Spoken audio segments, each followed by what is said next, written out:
पूरी दुनिया के अंदर से मुसलमान जलील ख्वार हो रहा है, ख्वाह वो पाकिस्तान हो, ख्वाह वो सऊदी अरब हो, सबकी बारी आनी है। ये देखे हमारे टेलीविजन स्क्रीन पे देखे ये बम आकर गिरा। जो मुसलमान है दुनिया के अंदर, मुसलमान सो क्यों रहे? मुसलमान क्यों नहीं कुछ चीज़ ईजाद करते, टेक्नोलॉजी क्यों नहीं ईजाद करते, इकोनॉमिकल ग्रोथ क्यों नहीं करते, अपनी कंट्रियों को आगे क्यों नहीं लेके जाते? सो क्यों रहे मुसलमान फिर? देखिए मुसलमान इस तरह सो रहे हैं कि सबसे पहले तो आप यही ले लो कि मैंने जो हिस्ट्री पढ़ी है, गुरु मंदिर के अंदर सबसे पहले अजान दी गई लाउड स्पीकर पे। आज का मुसलमान आपकी बात कर रहा हूँ, तो इसी कराची के अंदर उलमाए कराम ने, मुख्तलिफ उलमाए कराम ने फतवा डाल दिया, ओहो हो तौबा तौबा थू थू, इस तरह आवाजें टकराती हैं, ये तो शिरक है, ये तो गुनाह है, ये तो फला है, ये वाले मुसलमान है, ये कहाँ स्टेबल, ये कहाँ तरक्की करेंगे? ये खुद अपने हलवे बांडे में लगे हुए हैं।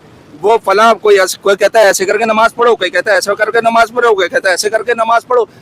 यार जो अच्छे लोग हैं 100 में से 2% है, वो आपको नहीं दिखते हैं कि कैसे नमाज पढ़ो, क्या पढ़ो, वो अल्लाह वाले हैं। मुसलमान आपस में लड़ रहे हैं, आप क्या समझते हैं ये वजह के मुसलमान पीछे रह गए? मुसलमान हर दौर में लड़ते रहते, हजरत अली करमुल्लाह वजह के दौर में लड़ते रहे। वो आज आप ईरान की सूरत में देख रहे हैं, करबला की सूरत क्या थी, वो भी मुसलमान आपस में लड़े थे। बनी उमैया थी, वो कौम थी, वो भी आपस इख्तिदार के चक्कर में लड़े थे। हजरत हुसैन को जो है उन्होंने करबला में शहीद किया, वो भी मुसलमान थे, मारने वाले भी मुसलमान थे। तो भाई मुसलमान तो वो आपका पाकिस्तान के अंदर नवाज शरीफ के दौर में एमएल कासी जब गिरफ्तार करके गया था ना, तो यही वो जाकर को जो उसका रॉबर्ट कौन आया था, उसका रेमंड डेविस, उसने कहा मुसलमान कौम, पाकिस्तानी कौम चंद टुकड़ों में अपनी माँ बहने भेज दे। तो कहाँ था आपका ईमान, कहाँ थे लोग, कहाँ वाबिल?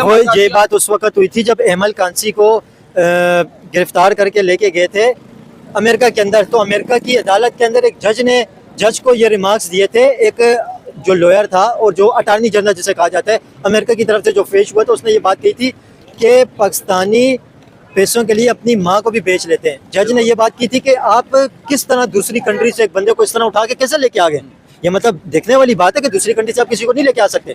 तो फिर उसके रिप्लाई में अटॉर्नी जनरल जो अमेरिका के थे उन्होंने ये बात की थी। देखिए तो वो उसने प्रैक्टिकल किया ना, गोरा हमेशा प्रैक्टिकल करता है। गोरा घोड़े की तरह नहीं भागता दगड़ दगड़, वो मगरमच्छ कछुए की तरह चलता है, हर मुल्क के अंदर चलता है, वहाँ की इकोनॉमी की नोट करता है, ये कहाँ कब उठते हैं, कब खाते हैं, कब सोते हैं, कब बिकेंगे, कब क्या करते हैं, किस तरह इनको यूटिलाइज किया जाए। तो गोरे की एक प्लानिंग होती है, प्लानिंग के तहत वो आकर करते हैं। तो उन्होंने कहा, उनको ये सारी चीजें मालूम थी कि पाकिस्तानी जो कौम है वो पैसे में बिकती है, तो पैसे में बिकती है हर चीज में, तो वो बिल्कुल सही कह के गया। अब रह गई मुसलमान की बात, तो आप देख लें। आप क्या समझते हैं पैसों के लिए बिक जाती है पाकिस्तानी को? मैंने मुसलमान की बात की है, नॉट पाकिस्तानी की नहीं। पूरी दुनिया के अंदर से मुसलमान जलील ख्वार हो रहा है, ख्वाह वो पाकिस्तान हो, ख्वाह वो सऊदी अरब हो, सबकी बारी आनी है। मुसलमान क्यों जलील हो रहे हैं? मुसलमान इसलिए जलील होता है कि सिर्फ पैसे के आगे बिक जाता है। सल्तनत उस्मानिया क्या है मेरे भाई, आपने तो हिस्ट्री पढ़ी है ना। सल्तनत उस्मानिया क्या है? ये फलस्तीन वाले आज पत्थर मार रहे हैं गाड़ियों के अंदर, ये लोग लड़े थे अंग्रेजों के साथ में। अराफात में अपने अय्याशियों के चक्कर में इतनी बीवियां, काजू बादाम पिस्ते, शराब का जग, ये इन चक्करों में आपकी बात थी ना कि इसमें क्यों अपना क्या कहते हैं टेक्नोलॉजी में कहाँ थे, टेक्नोलॉजी में कहाँ थे भाई? देखो जज्बा जो है ना, तेल लेने गया, एक शेर है जंगल में शिकार खेलने जा रहा है, क्या करने जा रहा है? वो शिकारी है, जंगल में शिकार करने जा रहा है, ठीक है। शेर को देखा शिकारी ने, और शेर ने शिकारी की तरफ देखा, ठीक है। शेर ने जब शिकारी की तरफ देखा तो उसके अंदर इतना हौसला था और इतना वो था कि बस 2 मिनट में शिकारी को चीर फाड़ देगा, ठीक है। उसी हौसले से और उसी जज्बे से उसने शिकारी की तरफ हमला किया, लेकिन शिकारी ने क्या किया? यूं निकाली गन, उसके भेजे पे दे मारी, डस डस, 2 फायर में मर गया। तो क्या हुआ? जज्बा गया खत्म, टेक्नोलॉजी जीत गई। तो भाई जिनकी टेक्नोलॉजी है वो जीतेगी। आप जाहिल हो, जाहिल रहोगे, आप कभी भी नहीं कर सकोगे। आप अपने बच्चों को पढ़ाओगे नहीं, चाहे वडेरा की सूरत में हो, जागीरदार की सूरत में हो, वो आपके बच्चों को नहीं पढ़ाने दे, या आप फला मदरसे वाले नहीं पढ़ाने दे। नहीं भाई, दुनियावी तालीम हासिल नहीं कर, गुमराह हो जाओगे। ओ भाई, अवेयरनेस कहाँ से आएगी आपके अंदर? अवेयरनेस कहाँ से आएगी? इसी तरह रहेगा, दुनिया से पीछे रह जाएंगे फिर। देखो दुनिया से तो आप पीछे रह जाओगे। देखो दुनिया, दीन और दुनिया को लेके चलना है। रसूल अकरम सल्लल्लाहु अलैहि वसल्लम दीन और दुनिया दोनों को साथ लेके चला, और इसीलिए कहा इल्म हासिल करो, चाहे चीन जाना पड़े। अब आपको एक छोटी सी मिसाल दे देता हूँ, छोटी सी मिसाल देता। अल्लाह के नबी करीम सल्लल्लाहु अलैहि वसल्लम के दौर में, उस दौर में काफिर रहता था। इन कमबख्त और जाहिल लोगों के लिए मैसेज है मेरा कि जरा पढ़ लो, इस हदीस को भी पढ़ लो। रसूल अकरम सल्लल्लाहु अलैहि वसल्लम के दौर में एक काफिर नौजवान रहता था, जब दीन फैल चुका था, ठीक है। वो नौजवान जो है, बच्चे खेल रहे थे गली के अंदर, पत्थर फेंक रहे थे उसके घर में। वो नौजवान निकला, गुस्से से आया, उसने बच्चों को देखा, क्यों मारा? धड़ धड़ 2-4 मार दिए थप्पड़। उतने में तैश पतन हमारे जैसे आप जैसे उस जमाने में भी शिद्दत पसंद लोग थे। ओ इसको तो निकालो, लेके चलो रसूल अल्लाह के पास, इसने बच्चों को कैसे मार दिया, इसको तो ये किया जाए, इसको तो कोड़े बरसा जाए, इसको तो फला किया जाए, उसको धमकाना किया जाए। लेके गए भाई अल्लाह के नबी करीम सल्लल्लाहु अलैहि वसल्लम के पास। अल्लाह के नबी करीम सल्लल्लाहु अलैहि वसल्लम ने कहा कि तुमने क्यों मारा इसको, बच्चे तो फूल के माफिक होते, तुमने मारा क्यों इसको? तो कहने लगे वहां मजमा ऐसी था, इससे कई गुना ज्यादा। तो उन्होंने कहा मारो, या अल्लाह के नबी इसको सरेआम पकोड़े बरसाया जाए, इसको मारो। तो कहने लगे, अल्लाह के नबी करीम सल्लल्लाहु अलैहि वसल्लम कहने लगे कि देखो क्या कह रहे हैं लोग, तुम्हें सजा जरूर मिलेगी, और तुम्हारी सजा ये है कि जो तेरे पास इल्म है इन मोहल्ले के बच्चों को सिखा। तो वो ये तो अल्लाह के नबी करीम सल्लल्लाहु अलैहि वसल्लम ने 1400 साल पहले 1500 साल पहले कह दी थी, इसी दिन दुनियावी इल्म के पास। अब मुझे बताओ काफिर के पास कौन सा इल्म होगा? समय बताओ ना, इंसान मट्टी तो नहीं खाता है, सुबह गंदम खा के निकलो, आप भी बताओ, ये लाउड लो इधर नहीं बताओ। बिल्कुल, आप क्या कह रहे हैं कि काफिरों के पास इल्म नहीं है क्या? मैं ये बोल रहा हूँ कि अल्लाह के नबी करीम सल्लल्लाहु अलैहि वसल्लम ने फरमाया उस काफिर से कि जो मोहल्ले के बच्चे हैं उसको इल्म सिखाओ। तो उस काफिर के पास कौन सा होगा? दुनिया दीन का इल्म तो नहीं होगा, कुरान दीन का इल्म तो नहीं बिल्कुल। होगा। आप यही वो मैं आपके कुरान कहने है। का मकसद समझ यही गया कि दुनिया उन्होंने है। ये कहा कि आप एजुकेशन लें और काबिल बने, हाँ। उसके बाद आप कुछ कर सकते हैं। हाँ। यही तो एक रीजन है ना कि पाकिस्तान के अंदर आप देखें, दुनिया के अंदर देखें, कहीं पे भी, पूरे मिडल ईस्ट के अंदर सीरिया वार आप उठा के देख लें, लिबनान आप वार उठा के आप देख लें, लीबिया वार आप उठा के देख लें, इराक वार उठा के देख लें, इसमें मुसलमान ही मुसलमान को मार रहे, और किस नाम पे मार रहे? जिहाद के नाम पे। सब छोड़े, पाकिस्तान के अंदर आप देख लें, पाकिस्तान के अंदर ये खुदकुश धमाके जो होते हैं ये किस लिए होते हैं? वो कहते हैं कि हम लोग यहाँ पे इस्लाम नाफिज करेंगे, यहाँ पे हम लोग मुसलमान अच्छे मुसलमान बनाएंगे, ये पाकिस्तानियों को ये सही मुसलमान नहीं है। तो ये सब कुछ तो यहीं पे हो रहे, मारदार हो रही है, एजुकेशन में आगे नहीं जा रहे, टेक्नोलॉजी में आगे नहीं जा रहे, दुनिया के साथ अच्छे रिलेशन नहीं बना रहे, पुरअमन नहीं बन रहे, मारदार में बड़े आगे हैं। देखिए बात दरअसल ये है, मार धाड़ में भी उस सूरत में है, मार धाड़ने का मकसद ये है कि पैसा कमाना। ठीक है, जब तक बेवकूफ जिंदा है ना, चालाक भूखा नहीं मर सकता। सिर्फ मसला है मेरे भाई पैसा कमाना, पैसा कमाना, पैसा कमाना। चाहे वो पाकिस्तान हो, चाहे वो इराक हो, चाहे वो ईरान हो, चाहे वो सऊदी अरब हो, चाहे वो कश्मीर हो, चाहे वो कोई सा भी हो, कहीं जुबान की बेस पे बना देंगे, कभी शिया सुन्नी की बेस पे बना देंगे, कभी किसी और मसला के उस पे बेस पे बना देंगे। मसला सिर्फ हो पैसे खाना, सिर्फ पैसे खाना। मेरे भाई ये कुछ नहीं हो सकता। अभी बस से बदतरीन दौर होगा, बस से बदतर दौर होगा। जब तक मुसलमान तो पूरी दुनिया के अंदर तबाह बर्बाद हो चुके हैं, तकरीबन हो चुके हैं, और अभी मजीद भी जो एक ईरान बचा हुआ था, ईरान के ऊपर भी हमला कर दिया। लेकिन देखें, ये मैं एक्सपेक्ट नहीं कर रहा था कि ईरान इस तरह रेजिस्ट करेगा और ईरान की इतनी ज़्यादा टेक्नोलॉजी बेहतर होगी। लेकिन एक चीज़ तो है कि ईरान ने तो साबित किया कि वाकई ईरान ने 40 साल जो तैयारी की है वो तैयारी ईरान के काम आई, और वाकई सही तैयारी की थी ईरान ने, अपने आप को सर्वाइव तो कर लिया ईरान ने। देखिए कौन बशर है अल्लाह ही जाने, ये तो फितरे फसाद जो है बाद में आपको पता चलेगा। ये जो हर कहानी का एंड जो होता है वो एंड में पता चलता है, साल डेढ़ साल बाद अफसाना कहानी सब पता चल जाता है। इसका राइटर कौन है, उन्वान किसने लिखा है, क्या प्लानिंग है, क्या इसी बीच चाइना की जंग छिड़ जाए तो उसका उन्वान क्या था, क्यों ये बेस बनाया गया था, क्यों ये दायरा खींचा गया था, क्या चाइना को इस तरीके से अटैक करना था, अमेरिका को चाइना से इस तरह वॉर करनी थी, ईरान को बहाना बनाना था। ये एक लंबी प्रोसीजर है। लेकिन इन केस अगर करंटली अगर आप देखें तो आपकी बात बिल्कुल 16 आना दुरुस्त है कि चाइना ने ईरान ने खुल के डट के मुकाबला किया है। ये सारी ये सब मंजन वाली बातें हैं कि ये फला है, ये फला है, फिर घूम फिर करके इस तरीके से दुनिया गोल है, चक्कर लगा के वही आ जाओगे, वही पैसे की कहानी। अगर मैं भी हूँ ना तो आपका समझ के मौलवी भी पैसों के लिए लड़वा रहे होते हैं। साहब मैं भी हूँ ना, मेरे पास भी जो है ना 20-25 करोड़ रुपए है ना, तो मैं गरीबों को खरीद लूंगा, इधर ही कराची के लोग या कहीं के लोग खरीद लूंगा।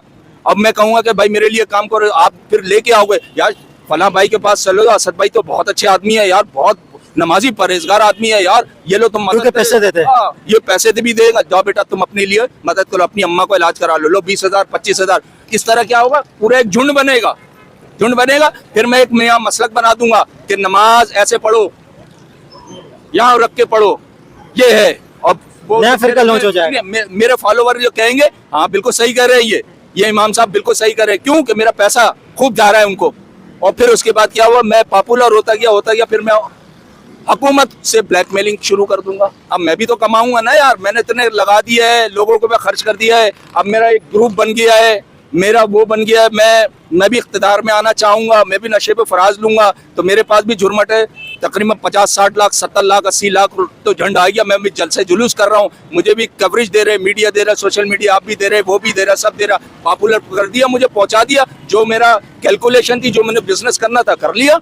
ठीक है, अब उसके बाद जो है कुछ भी कहते रहो, मैं अपना एक झंडा बना लूंगा, लाल पीला काला ब्लू रख लूंगा उसका नाम, और उसका नाम कुछ भी कर दूंगा। पैसा कमाना है भाई, पैसा कमाना है। आप क्या समझते हैं ये जो तंजीमें बनी हुई है, खुद कुछ धमाके कर रहे हैं, मारदार कर रहे हैं, ये सारा पैसे के बेस के ऊपर ही हो रहा है? मेरे भाई ये सिर्फ पैसा है, देने वाला जो है उसके भी मकासद पैसे के हैं, किसके लिए कर रहा है उसके भी मकासद है, और जो कर रहा है उसके भी मकासद उनसे पैसे रिकवरी लेना। आपको पता है टेक्नोलॉजी के अंदर और वार पावर के अंदर और जितने भी वेपन वगैरह हैं उसमें अमेरिका अभी भी चाइना से 50-60 साल आगे, 50-60 साल आगे। जी हाँ, बिल्कुल सही कह रहे हैं। देखें, ये तो अभी अगर ये तो एक तेल का मसला है और अपने हम हरमस पे जो मसला है और उसी के ऊपर बेस बनाया गया। अमेरिका चाहता है कि ये चीज़ मैं हासिल कर लूं, जबकि चाइना कहता है कि मुझे मिसाइल के बदले में और चीज़ों के बदले में तेल सस्ता मिल रहा है। कोई अपनी मईशत कैसे तबाह करेगा? एक चीज़ ईरान से मैं 20 रुपए की ले रहा हूँ, उसके मुकाबले में मैं अपनी चीज़ें उसको बेच रहा हूँ। मेरे लिए कितनी आसानी, इतने अरसे से वो काम कर रहा हूँ, और वही चीज़ एक बदमाश से मैं खरीदूंगा, वो मुझे 150 रुपए देगा, तो वो चीज़ मेरी कितनी महंगी हो जाएगी। मैं आगे बेचूंगा क्या, कमाऊंगा क्या, खाऊंगा क्या? इसलिए कि वहाँ मुझसे उसको पेट्रोल ईरान से सस्ता मिल रहा है, चीज़ें बेच रहा है, पूरी दुनिया के अंदर चाइना की वाहवाही हो रही है। लेकिन जब अमेरिका बदमाश बन जाएगा, अमेरिका जब तेल वहाँ से काबिज हो जाएगा और तेल उसके पास होगा, तो भाई अमेरिका तो अपना रेट पे देगा तेल। इस सब मामला के अंदर आप इंडिया को कहाँ देख रहे हैं? इंडिया को देखे, इंडिया कुछ भी नहीं है। इंडिया कुछ भी नहीं है? किसने बोला आपको? मैं बता रहा हूँ इंडिया ऐसे कुछ नहीं है कि चाइना के आगे इंडिया जो है ना कुछ भी नहीं बोल सकता। चाइना से इंडिया डरता है। जब अमेरिका जैसी सुपर पावर को ईरान टफ टाइम दे सकता है, तो चाइना को इंडिया तो मतलब फिर तो इंडिया तो 100 गुना ज्यादा पावरफुल है। देखें, एक भरम जो होता है ना, चाइना का एक भरम है इंडिया के आगे। इंडिया भले से जितने भी वो बना ले, इंडिया का भी तो भरम है, इंडिया भी तो कोई हल्की कंट्री तो नहीं है। इंडिया का भरम होगा तो वो पाकिस्तान के साथ होगा, पाकिस्तान का भरम होगा तो इंडिया के साथ होगा। ये दोनों तो मैच कर सकते हैं, एक दूसरे को पलड़े में आगे पीछे झुका सकते हैं, लेकिन चाइना को इंडिया बहुत मुश्किल है, बल्कि दूर दूर तक मुकाबला नहीं है। चाइना और इंडिया का कुछ भी नहीं है। 1962 के अंदर जंग तो हुई थी इंडिया और चाइना की। ठीक है, 1962 के अंदर जंग हुई थी ना, उस वक्त चाइना इतना स्टेबल नहीं था।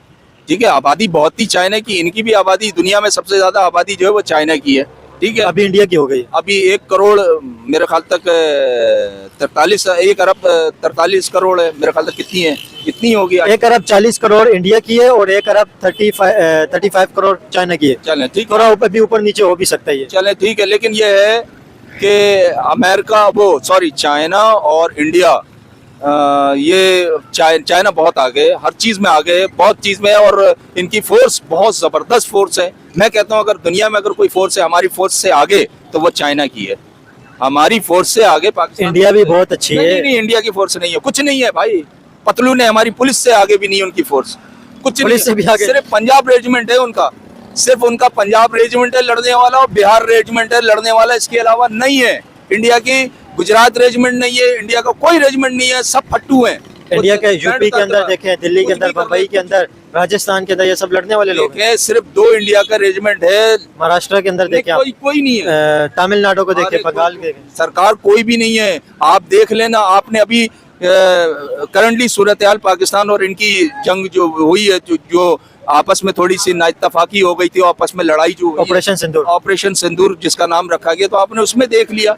ठीक है, और हिंदू है, हिंदू जो भी हिंदू होते हैं, तो ऑपरेशन सिंदूर के अंदर तो दोनों ने एक दूसरे के ऊपर हमला किया, दोनों ने एक दूसरे के ऊपर हमला किया, लेकिन वाहवाही पाकिस्तान की हुई है। और नो डाउट पाकिस्तान ने बड़ा घुस करके आपके घर के अंदर घुस करके मार के आया दिल को। इंडिया ने भी तो मिसाइल मारे थे। नहीं, इंडिया में मिसाइल मारे तो उसकी वाहवाही मिसाइल की तो उनके मुल्क में नहीं थी, तो हमारे मुल्क में क्या होगी? पूरी इंडिया की पब्लिक तो अप्रिशिएट कर रही थी। इंडिया की पब्लिक, दुनिया की हर पब्लिक जो है ना अप्रिशिएट भी करती है। उसी तरह उनका चैनल है, चैनल जो है वो भी अप्रिशिएट करने के लिए बना हुआ है। कुछ अवाम भी ऐसे हैं जो क्या कहना चाहिए, जिनके अंदर जो है ना सच्चाई नहीं होती है, जो झूठ से काम करते हैं। देखो, सच तो इतना बोलना चाहिए, सच जो है वो आपको बोलना चाहिए। अगर कोई हक पे है तो वो सच बोलो। इंडिया जो है, इंडिया के घर में घुस करके मार के आया है पाकिस्तान, और शाबाशी है पाकिस्तान को सिंदूर ऑपरेशन के हवाले से। दूसरी बात जो आपने, इंडिया कहते हैं हमने घर के अंदर घुस के मारा, इंडिया ने भी तो यहाँ पे मिसाइल अटैक किया था। अरे इंडिया तो बहुत कुछ कहता है यार, इंडिया की बात छोड़ दो यार। इंडिया तो सिर्फ जो है ना वो, इंडिया तो वो ऐसी है कि वो रात को वो कहता है कि दिन है और दिन को कहता है कि रात है। इंडिया तो उनके चैनल जो है ना वो फिल्म के चैनल है। आइए मैं आपको दिखाता हूँ, और ये देखे ईरान में और आयतुल्लाह खुमैनी के अभी कुछ नहीं, अभी ये हमारे साथ रहिएगा और मैं आपको दिखाता हूँ, और ये देखे कि ये नाश्ता कर रहे हैं, इसके अंदर अंडे भी हैं और इसके अंदर ये भी है, और वो ये देखे हमारे टेलीविजन स्क्रीन पे देखे ये बम आके गिराए। ओ क्या है यार, क्या है यार, क्या चुतियार आ गए। वो भाई तू आराम से बोले, ये फिल्म की शूटिंग चल रही है, ये न्यूज है यार तुम्हारी, वो भी न्यूज तुम आकर के बात करो। मेरे मुंह से लूज टॉक निकल गई, सॉरी, लेकिन ये कि बात करो तुम सही थे। फितने फसाद वाली बात, हम तो ये मुशर्रफ साहब का याद है को इंटरव्यू लिया था उन्होंने, मैम ने किसी ने दिल्ली के अंदर, इंडिया में, दिल्ली के अंदर, तो कैसी बोलती उन्होंने बंद कर दी थी। मुशर्रफ साहब ने डिक्टेटर थे हमारे, निडर आदमी थे। लेकिन आप जिस तरह मीडिया की बात करें तो पाकिस्तान मीडिया के अंदर भी तो झूठ फैलाया जाता है। देखिए पाकिस्तान मीडिया के अंदर झूठ होता है, लेकिन इस किस्म का झूठ नहीं होता है जितना झूठ तो झूठ होता है, ये किस किस्म का भी हो, ये बड़ा इस किस्म का या उस किस्म का झूठ तो झूठ ही है। ये बड़ा मसालेदार झूठ होता है। ये बम्बई बिरयानी और नहारी और कौरमा कोफ्ते वाला झूठ होता है, जो लज्जत के साथ दोबाला करे, हर शख्स को जो है ना मजा दे, तो वो झूठ। आप क्या समझते हैं, पाकिस्तानी झूठ अच्छा है, इंडिया का झूठ खराब है? नहीं, पाकिस्तानी झूठ तो आप कह रहे हैं झूठ तो झूठ होता है, लेकिन मुनाफत होती है। लेकिन एक होता है झूठ हद तक होता है, आप झूठ की इंतहा तक चले जाते हो। मैं कहता हूं कि अगर मैंने झूठ बोला है ना, तो मैं आपसे आकर के सॉरी कर लूं, यार सॉरी यार मैंने झूठ बोलिया। आप तो सॉरी नहीं करते इंडिया वाले, तो इसके अंदर ये है, कौन सा मजहब है उनके अंदर। मैं तो मजहब को किसी को भी नहीं कहता, क्योंकि दुनिया का हर मजहब अच्छा होता है। उन सब मजहब शुरू होता है मेरे भाई इंसानियत से, मजहब शुरू होता है इंसानियत से, और इंसानियत is the best. Sorry to say, अगर मेरी कोई बात आप लोगों को भी बुरी लगी, और जो सुनने वाले लिसनर जो भी हैं, अगर उनको मेरी बात कोई भी बुरी लगे, तो मैं माजरत चाहता हूँ।